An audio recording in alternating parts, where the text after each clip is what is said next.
Oke, Assalamualaikum warahmatullahi wabarakatuh. Warga Desa Sukawedi, ketemu lagi bareng saya Raden Ruli di Mencekam, pastinya menceritakan email kamu.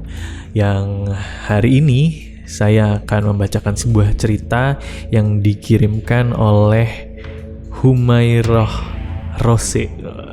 Annyeong Rose. Yang berjudul, ini seru nih karena cerita ini lumayan banyak diminta oleh warga Desa Sukawedi semua. Ini cerita tentang KKN ya. KKN di Tanah Gurindam. Seperti apa ceritanya? Langsung aja, hanya di Mencekam menceritakan email kamu.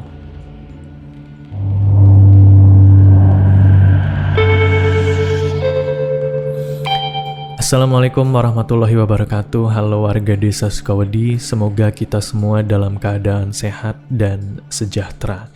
Ini adalah podcast pertama saya di Do You See What I See. Saya akan menceritakan tentang pengalaman KKN saya pada tahun 2016. KKN memang identik dengan hal-hal yang mistis ya, karena biasanya KKN ini ditempatkan di desa-desa yang belum berkembang ya, atau belum maju, atau mungkin bisa dibilang desa terpencil. Karena itu saya mengikuti program KKN yang kandidatnya dari berbagai universitas. Teman-teman yang ada di program KKN di universitasnya pasti tahu jenis KKN apa yang saya maksud ya. So, singkat cerita, kelompok saya terdiri dari 16 orang yang berasal dari 11 universitas yang berbeda.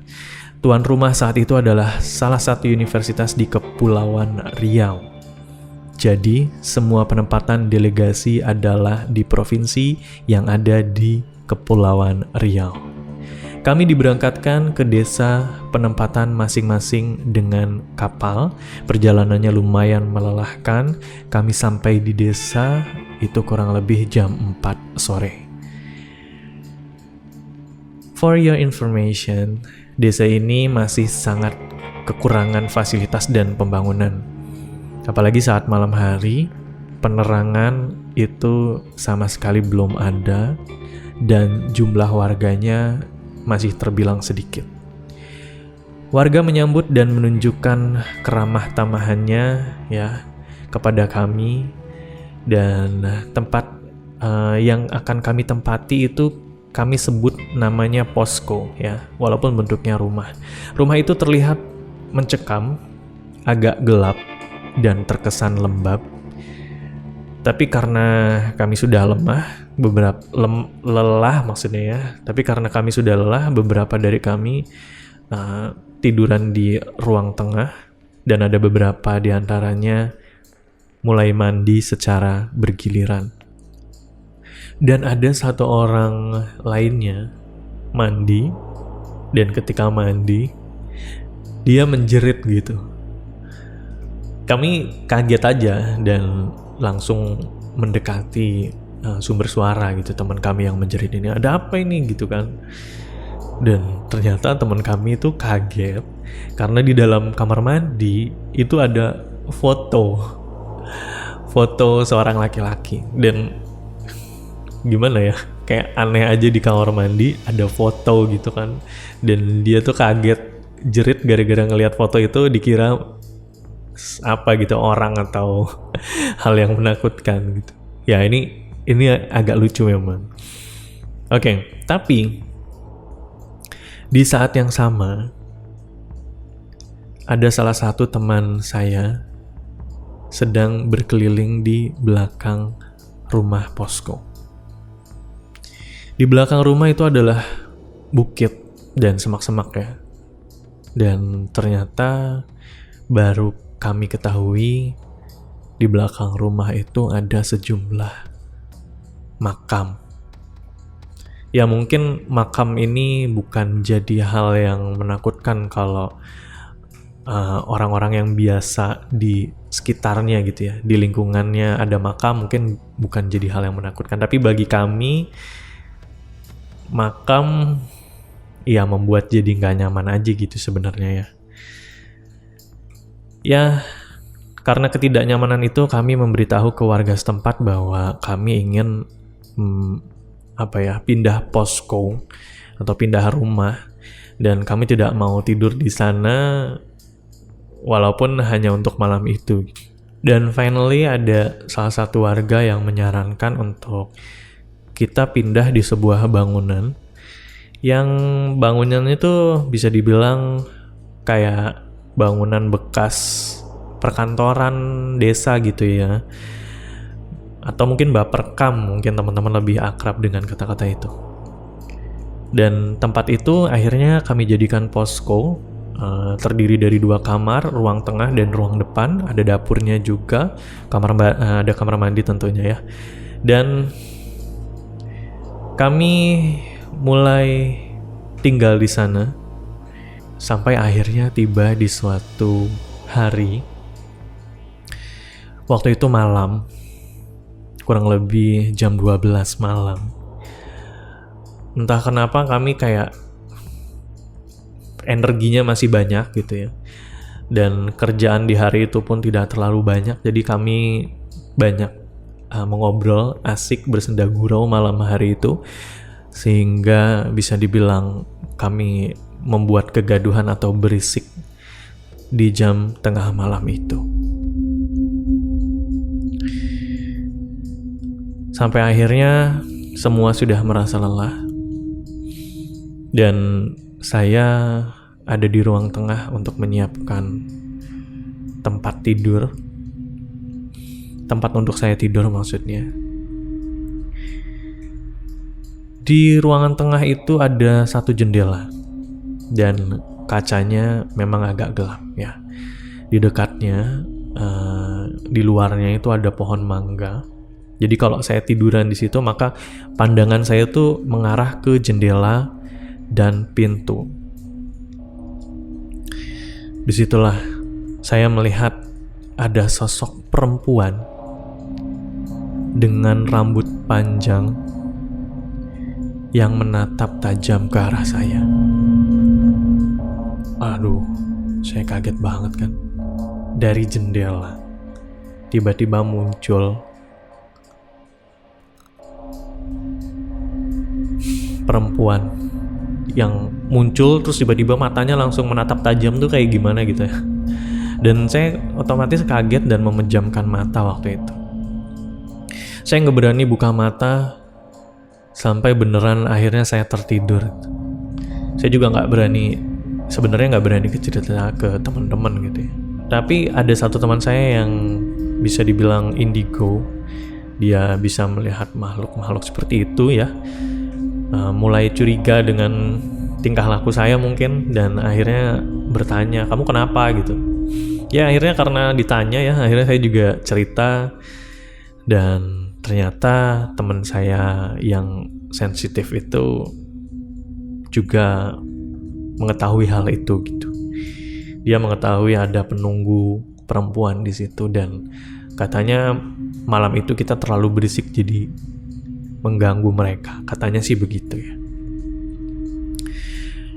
Dan ternyata setelah diusut punya usut, tetangga-tetangga sekitar juga memang mulai menceritakan kejadian-kejadian mistis di desa itu. Apalagi ada sebuah jembatan menuju pasar. Jadi dari tempat kami menuju pasar itu kita melewati sebuah jembatan. Katanya, kata orang situ, kalau lewat malam-malam jembatan itu, jangan sampai menoleh ke belakang. Katanya begitu. Kalau saya tanya kenapa, dijawabnya karena nanti takut ada yang ngikutin gitu. Waduh, serem juga ya.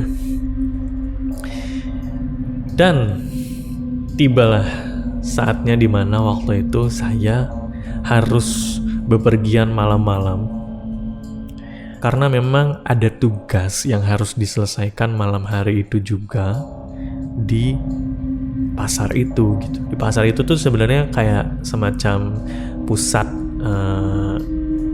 kayak ada pusat perbelanjaan ada, terus kemudian ada rental komputer. Nah, saya butuh komputer itu untuk mengerjakan tugas komputer dan internet ya, karena di tempat kami, di posko kami tuh internetnya jelek banget. Dan tibalah kami harus bepergian malam-malam setelah mendengarkan sekian deretan cerita mistis dari tetangga-tetangga kami, salah satunya melewati jembatan itu gitu. Mau nggak mau, saya harus melewati jembatan itu malam itu. Malam itu saya menggunakan motor bersama teman ya. Kami berboncengan. Dan sekali lagi tidak ada penerangan jalan, hanya lampu sorot motor yang menerangi perjalanan kami. Jam menunjukkan jam 9 malam. Kami melewati hutan-hutan saat itu. Dan di tengah hutan, kami melihat, ini serem banget sih. Ada sosok ibu-ibu berdiri di pinggir jalan kita melintas gitu. Kan jalannya tuh sempit, kanan kirinya hutan. Ada ibu-ibu di sebelah. Ya ampun, itu serem banget ya. Ibu-ibunya tuh kayak ngeliatin gitu. Sebenarnya ibu-ibu itu sebenarnya tidak terlalu terlihat gitu. Semuanya tuh hitam, jadi kayak bayangan. Merinding lagi. Kayak bayangan, cuma bisa menoleh gitu. Entah kenapa waktu kita jalan dari jauh, maksudnya sebelum sampai ke ibu-ibu itu, kita nggak ngelihat ibu-ibu itu ada gitu. Tapi setelah kita melintas, ibu-ibu itu ada gitu. Wujudnya sekali lagi saya nggak bisa menjelaskan, tapi semuanya hitam dan kepalanya bergerak seperti memperhatikan kami. Beberapa hari sebelum kami meninggalkan desa tersebut, saya juga mengalami hal lain. Waktu itu saya terbangun tengah malam dan mendengar suara ribut di dapur. Padahal semua teman-teman saya ada bersama saya saat itu. Gak ada yang kurang gitu, saya perhatiin. Ada semua. Jadi untuk ngecek ke dapur saya tidak punya nyali untuk itu. Saya biarin aja, saya abaikan saja. Keesokan harinya, ternyata ada teman saya yang melihat. Di dapur itu ada sesosok anak kecil, tengah malam loh ya ini, yang bermain peralatan dapur. Dan dia mengajak main teman saya. Ya, teman saya yang sensitif itu. Dan waktu itu saya merasa beruntung ya, karena tidak sampai harus bertemu dengan anak kecil itu. Sebenarnya banyak banget cerita yang dialami waktu itu, mungkin bukan hanya saya tapi teman-teman saya juga. Cuma karena memang kejadiannya sudah lama, sudah cukup lama, jadi banyak lupanya gitu. Oke, itu dia cerita dari Mbak Humairah ya. Thank you banget udah ngirim ceritanya. Dan ada satu quotes atau kata-kata menarik nih dari Mbak Humairah. Katanya gini ya, KKN adalah hal yang indah untuk dikenang, namun tidak untuk diulang. Wow. Oke, thank you banget sekali lagi Mbak Humairah, dan buat warga desa Sukawodi semua juga terima kasih banyak. Masih kami tunggu loh cerita-cerita warga desa Sukawodi semua yang bisa nanti kita bacain di Mencekam ya. Itu aja, saya Raden Ruli pamit. Ketemu lagi di Mencekam berikutnya. Tetap sehat-sehat semua. Wassalamualaikum warahmatullahi wabarakatuh.